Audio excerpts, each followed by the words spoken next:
name is Karen Armagast, and I'm a ranger at the New Orleans Jazz National Historical Park.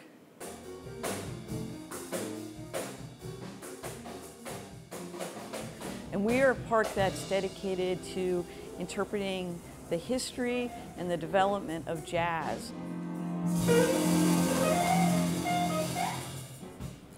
So jazz developed out of this cultural mix in New Orleans of European and African musical traditions, the marching bands, all coming together to create this new music that had never been heard before.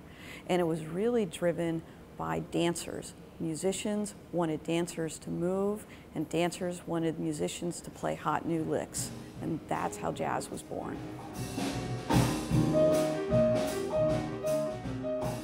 So here at the park, we focus both on the history of jazz and how it developed here in New Orleans, and also demonstrating jazz. We have performances most days of the week. We'll have our ranger band that plays, and also other musicians from the city of New Orleans demonstrating a variety of jazz styles. On Tuesday and Thursday afternoons at the Old U.S. Mint, our musical rangers lead a performance of a band, and they play the music that influenced jazz and early New Orleans jazz standards.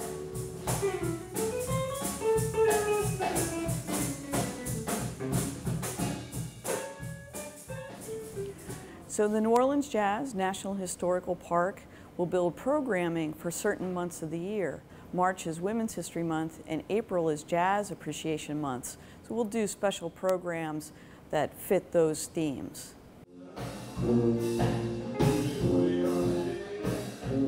Several times a week, I do a ranger walk in the French Market area of the French Quarter. Talk about the music that was in the air in New Orleans before jazz developed. Opera music, marching band music, the blues, gospel music, Caribbean style music were all happening in New Orleans before jazz developed.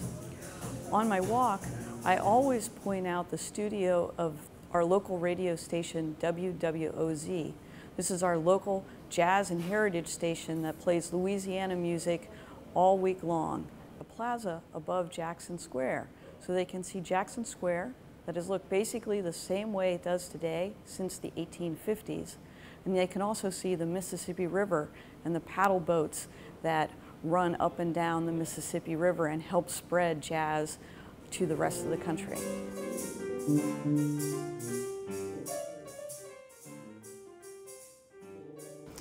I think the future of New Orleans jazz is really bright. There are a lot of young artists coming to New Orleans, playing jazz. All kinds of varieties of music are being played here. We've got folks playing traditional jazz, reviving Sidney Bechet.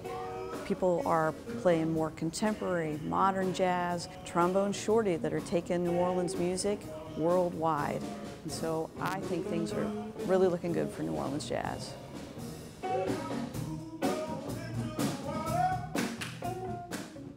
So Sidney Bechet, the great clarinet and soprano saxophone player from New Orleans, said that jazz wasn't spirituals or blues or ragtime, but everything all at once, each one putting something over on the other.